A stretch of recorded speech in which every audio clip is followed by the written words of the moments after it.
Hello, everyone. Ian Griffith here, and I'm here with Jolynn Swafford.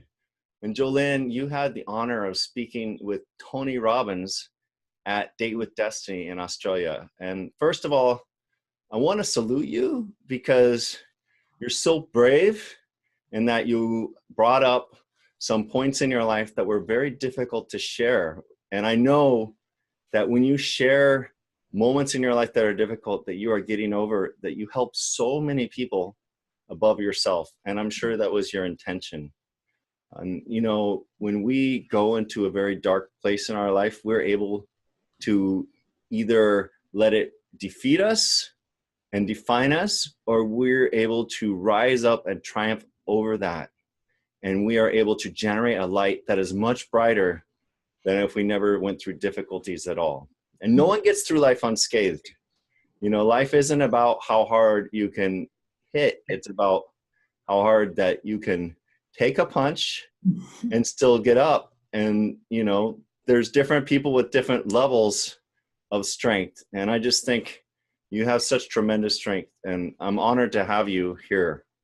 So why don't you tell everyone a little bit about yourself and what you shared, and we can talk about that. I would like that. Yeah, thank you. I'm just getting emotional kind of thinking about it now. I think we were both emotional earlier, which is what brought us to this point to kind of share more. And for those of you who don't know me yet, I mean, I'm a mom of 4 and happily married to my soulmate. I've made it my life's work to help each other. I mean, and help other people. And I've been to several events. I've read hundreds of personal development books and had just this really profound breakthrough. It was breaking through just through the entire Date with Destiny event. And I had actually been there. I was at Date with Destiny just 5 months ago. And so it was kind of just, I don't know, I'm still reeling from it. You know, people ask me how I'm doing, and I'm like, I'm great. I'm grateful, and I'm just processing. Right. Right. So often when people go to these events, they have layers. So you went to one Date with Destiny, you dealt with a certain level of things, and then you went to this one and you were ready to deal with more things that come in your life. And also you're in the Platinum Partnership, which means you've gotten to know Tony Robbins a little bit more, and you really get to trust him and to lean on him a little bit. Totally. So I think, yeah. Yeah, just I think Tony pretty much knew when I raised my hand, because I don't raise my hand very often. Like, my palms are kind of sweating just talking about it now, you know. He just knew. He's like, wow, she must have something, you know. The one other time I raised my hand, he called on me too, but I had to jump up and down for that one. But this one I wasn't. I think he just instinctively knew that I had uncovered something. So what was this difficult thing that you uncovered, and what are you dealing with right now? Yeah. So and it's even still hard to say the words. That's why I can't believe I even said it in front of that many people. But what's been part of my past and has been just dogging me for such a long time is that I was gang raped when I was 14 years old. And it was by people that I knew, and people who had actually, after I processed it many, many, many years later, I realized that it was kind of premeditated and intentional. The way I got invited out to this party, I snuck out of my house and took a taxi cab to get to this party. And this, you know, that's what happened to me. So it was not just like, it wasn't just that it was traumatic that happened. It was traumatic that I let that happen to me, that I let that happen to myself. It was the shame of not making really good decisions. I know that it's common for people that have tough things to happen to them to blame themselves, and this causes shame.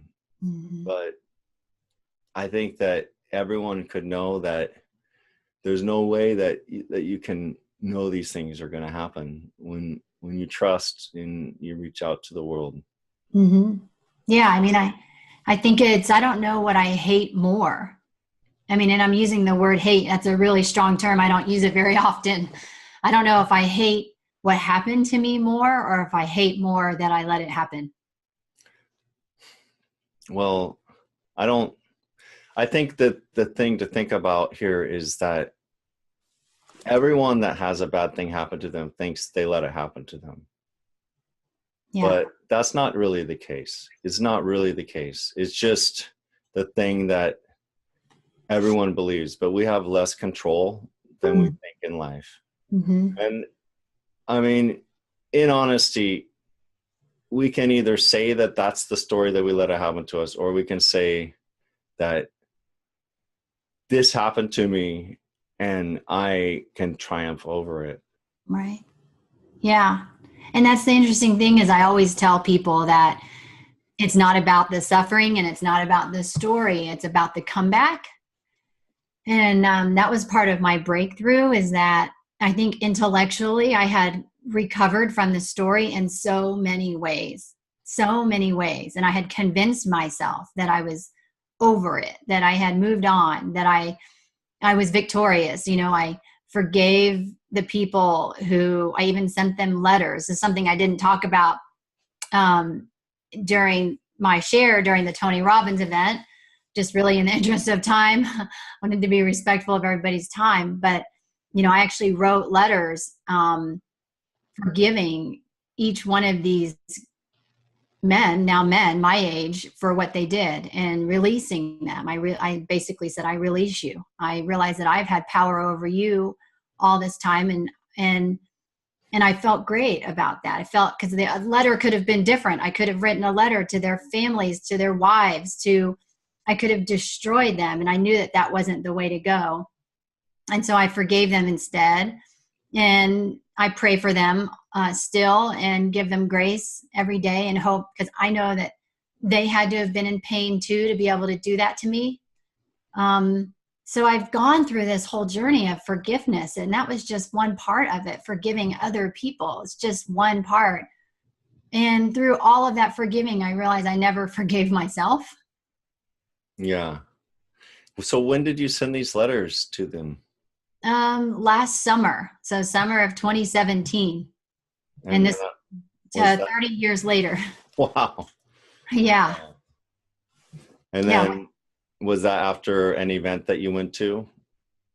That was, well, I had gone, I've been part of the Tony community for over almost, it'll be almost 2 years now.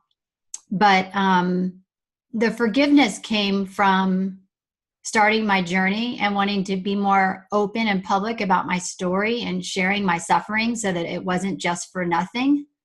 Right. And as a part of that, I felt like I had to do that. I couldn't ever share or ask people or even suggest that they forgive someone for what they did to them if I didn't actually do it myself. So I think it was just a combination of realizing that that's the beginning of realizing that none of that hatred that I was storing inside of me was serving me or anyone around me anymore. And that was my way of healing from it. So it was a combination of going to an event with Tony, but it was also working with, and studying a lot of other just great personal development leaders. Such tremendous courage. Mm-hmm. So this next stage where you talked at Date with Destiny, what came out of that? And did you get a chance to share everything that you wanted to when you talked to Tony and everyone? Yeah, I mean, I felt like I didn't get to share the part about how I forgave them, right? And one other thing I didn't get to share was how I was, all of that time I was in hiding. I was hiding. So now that I'm on video and I'm more public and I have a persona on social media, before I didn't have any of that. I was hiding because I was so afraid that these men would find me and try to take me down, that they would tell my story and that they would, or, that they somehow they would destroy me. in the process, and that nobody would listen to me anymore. I wouldn't have anything. And so part of what I didn't get to share was that the forgiving and the releasing them was like a mental and emotional process that I went through that said, wait, they don't have power over you. You might have power over them. They might be afraid of you. It never occurred to me because I was so stuck in myself and within my own ego, and my ego was protecting me. That's all it was doing, right? But once I got deeper and just my whole level of consciousness got higher and higher, I was able to see everything from a different view. It was almost like from the outside looking in. And I realized, no. They're the ones who've been sitting around wondering if I was going to expose them. It was all just this shift of perspective. And I didn't get to share that. And I think that's so important. That's the beginning of the journey, is to step out and see and understand and feel the pain that they must have been in. And then I even started to realize, what kind of families were they raised in? What were their parents? How did their parents treat them? Maybe they had been assaulted or abused or molested. They didn't know any better, right? And so it was this whole full circle, but it was all coming outside of me. And so that's why I had that epiphany. It was like, you have to release them. You have to let them know that you'll never come after them, that they're free. And Wow. And especially in light of the Me Too movement and all of these other, things coming out in the open in public, I'm sure they're just shaking in their boots, right? And so I just felt like that was almost my duty to make, that was my vibration I put into the universe of just love and healing. And that was just like even my son calls it like that butterfly effect. Like, I can't even imagine like all the goodness that came from that. And so I didn't get to share that, and I'm glad I'm getting to share it now. But still, the breakthrough, and this isn't even why I raised my hand, but Tony asked the question. He said, what human needs were you trying to meet by holding on to your story? And then I, of course, on the fly, I'm like, wow, like significance, which is so not right, like me at all. And then I realized, I don't know, it just hit me. It just hit me that I was holding on to that story because it was my identity. I felt like I wasn't special and unique without it. Like, what do I have? What do I have to offer? What battle wounds do I have? It probably got me a lot of love and connection and attention. And, I haven't told many people. I mean, up until then, really just my husband. But it got me a connection and love from him, unconditional love. But then really going into certainty, the whole event, since I was 14, all I've been working for is certainty, is control, and trying to know what my outcome is and manipulate my surroundings and make sure I was safe. Right. So that story dominated your thought process and dominated your personality for many years. And that's who you created your identity around. So right. This is kind of a change. So, yeah. so there's two things I want to talk about. One is, I know that you did this to help release yourself and these people, but also we both know there's a lot of pain in this world. And what were you hoping to help others realize by sharing this?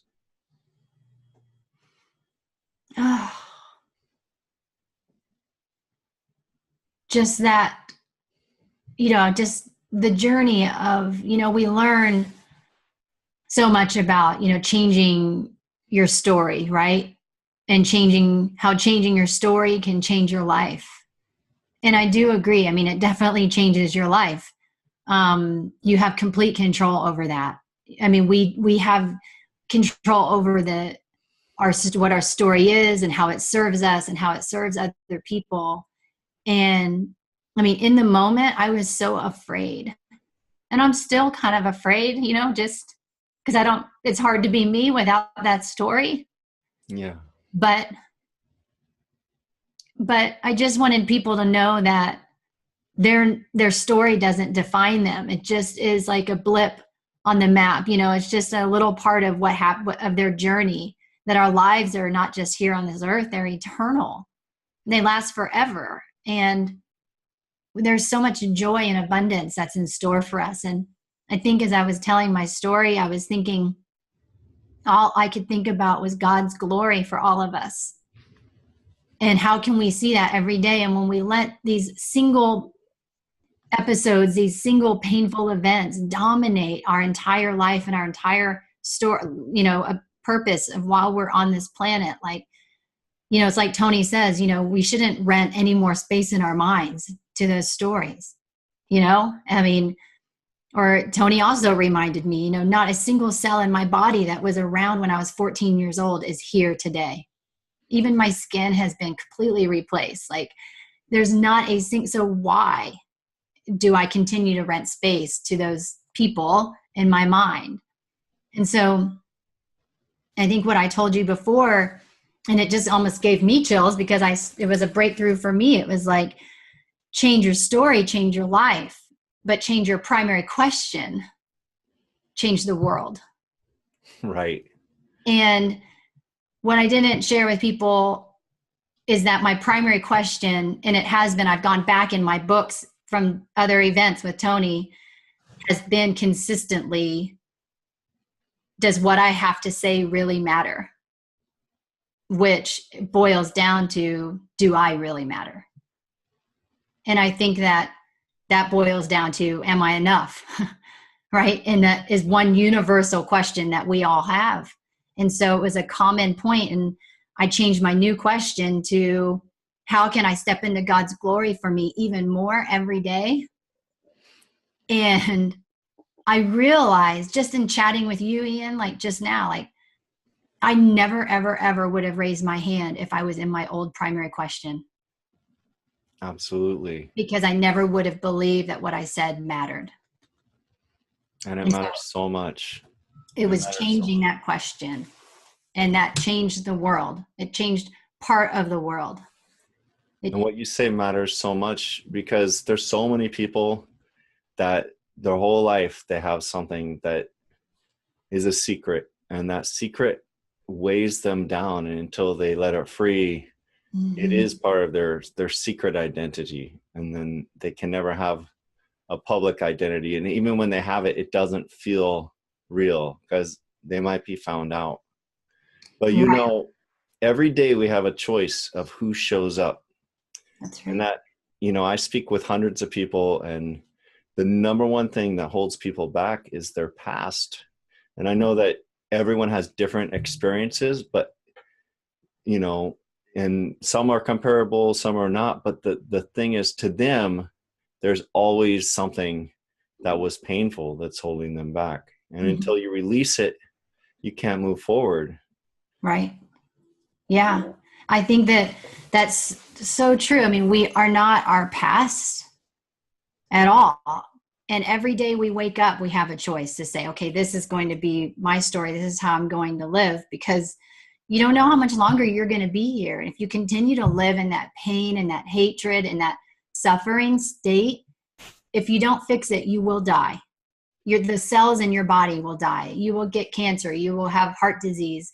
You eventually will die. And that's what causes so much of our health issues, right, in this country, in this world, because we're just in pain and we're holding on to these things. And, I think that it's not easy. I mean, I don't want people to think, oh, she had a breakthrough and she's free forever. I felt free at the moment, but there's still a process. It's still a journey, but I've made progress in that journey.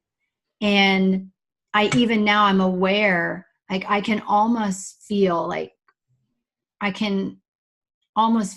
just like my soul. I can almost see it, and I can feel like the arms of just my soul reaching out, and it will grab this story and it wants to pull it back in, and I can feel the pain. I can feel, it's like, I don't know, having your favorite birthmark taken off and you're like, wait, but that's been there so long and that's part of me. But I can feel it. And I just wanted to share with everyone that the imperfection of it, and be vulnerable and open and saying, I'm not perfect. I'm not perfect. I'm not healed. This isn't the end of my story. This is just another step in the right direction. And now I've got to work on this awareness. I have to work on those muscles of my soul that, say, I'm not going to pull that story in. And it's a daily, minute by minute process. But Absolutely. it can be done. And I'm much better off fighting within my soul over who's going to keep this story or not than just holding it all inside of me all the time. And we have this desire, all of us, to stay with certainty of what we've known, who our identity is. I've heard many people say the toughest thing that we can change is our self-imposed identity. But the great thing is there's another story for you, one of variety and contribution. You already are doing it. And I want to take a moment and go into the future, to your new story, your story that's coming, your story that is not about certainty and significance, but it is about variety and growth and contribution, because I know that drives you so much. You wouldn't have even done this just for yourself. I know that you're doing this for God's glory, to spread love, to spread light. So let's go into the future. What is Jolynn Swafford in the future, free of the past, following her primary question, connecting with the world and following these new emotional needs? Yeah. She's fearless. I mean, I think the freedom gives you fearlessness, because when you don't worry anymore about I'm not worried, the future me isn't worried about what people think. It's just about making an impact.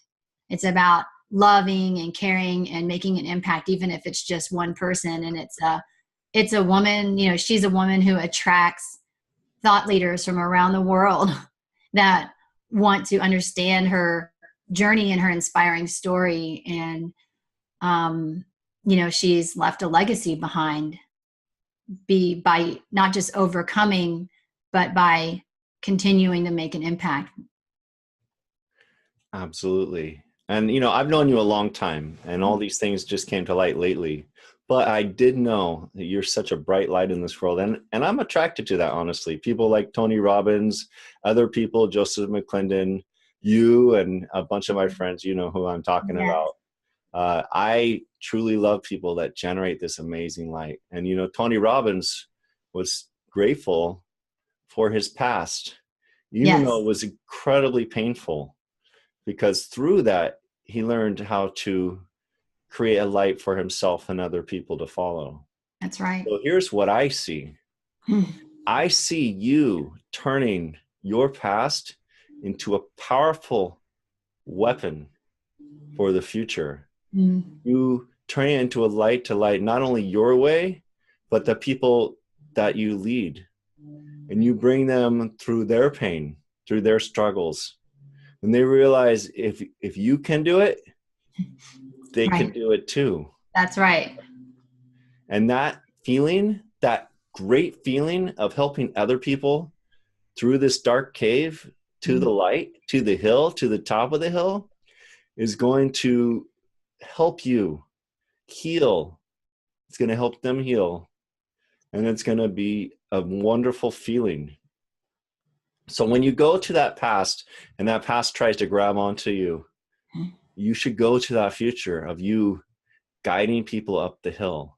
Every time you see yourself going down into the ground, into that cave, you fight it and you say, no, my vision is for the hill, for the light, because fear is imagination undirected and faith is imagination directed. And you are one of the most faith-filled persons I've ever met. Thank you. Thank you. Tony said that exact thing at Date with Destiny, and I thought of you because you've told me that several times, that faith is imagination directed. Yeah. Thank you. When he told me that, I realized that when I think of the people that truly have faith, that that they can guide the world. Mhm. And I see you as a great guide and leader. So, Thank you. but this is part of the process. There's no way that you could do what you need to do without processing through this. Absolutely. Absolutely. And I love the idea that when people come to me, they can message me on Facebook or anywhere, and I can relate 100% to where they are, whether it's they're depressed or have anxiety, or they're struggling with alcoholism, or struggling, want to get off their medications, or fear or abuse. I mean, I've been there, and I definitely see it as a blessing, because had I not, and I didn't have the courage to step out and let people know about my past and my pain and my suffering, then they wouldn't have anyone, maybe they wouldn't have anyone to reach out to. I just feel like we're all exactly where we're supposed to be when we're there. Just as I wasn't even planning on going to Australia for Date with Destiny, I decided the last minute, to go. I had a pull, like I just knew my heart said, you need to get there. I had no idea why. And look, it wasn't me pulling me there, right? It was a higher power. I remember that. God's plan, God's glory, right? That's right. That's right. So what would you tell anyone that's going through pain right now? What would you, I know that sometimes people mask that pain through drinking or through distraction, derailing, delaying. They give up their dreams along with their pain. They lose their connection with their true identity. What would you say is the first thing that they could do to help themselves reach this new place? I think that the start of my journey in the very, very beginning was to go back to my earliest childhood memory of what I wanted and who I wanted to be when I grew up. Right. And I have vivid, vivid memories of that. And I would always go back to that when I wasn't acting in a way that was getting me to that point. When I wasn't treating myself with the love or the self-care or the respect that I needed to become that person. I believe that when we were really young, we knew exactly what we were meant to be. We had endless capabilities. We were fearless. We didn't have any insecurities. No one had yet been able to tell us we couldn't do anything. We didn't have any painful scarring or anything to stop us. So go back to that earliest memory of when you used to lay in bed and dream, who were you? What were you doing? Focus on that. I think the second thing is to try to step out. The biggest gift that I have received and used and can share is to get out of yourself. If you live inside of your own soul every day, your mind will constantly find something wrong, because you're just stuck in this vessel. You're not serving, you're not helping other people, so, you really have to get out of your own mind. You got to get out of your own heart and try to look at life from a 3D perspective. Look at that painful event and try to think about who was there. What was it? What was going on? How could what kind of pain were those people possibly going through, right? Give yourself love and compassion, and just realize, take yourself even back before that. What was happening right before? So I remember right before I left for this party, I was so excited. Like I was excited and I was happy, and I was getting ready and I was getting dressed up and I felt beautiful. Like I remember that feeling, not the feeling of after. And just trying to embrace, all of the beautiful things that happened around maybe that 15 or 20 minutes or whatever it was. And I know a lot of people have repeated events and repeated trauma, but it's just about deciding. Decide if you're going to allow it. And when you do decide, like say, okay, I'm going to decide right now, I'm going to let this ruin my life and ruin the lives of everybody around me. Like at least say it out loud. And then you'll find that you can't say it out loud. Like your heart will not let you do that. So that's, I think just the best starting point awareness, compassion, and love. Absolutely. Well, thank you so much. I know this was a difficult interview, and I know that we decided to do this after we talked, and this is an emotional thing that you're going through. Mm-hmm. But this is part of the process, and there's so many people that can be helped by learning that they're not alone.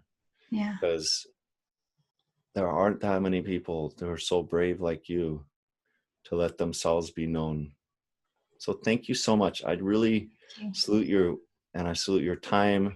And I can't wait to see the future, and I can't wait to see you lead people to the light and to follow your new question completely. Yeah. Thank you. Thank you. Thank you.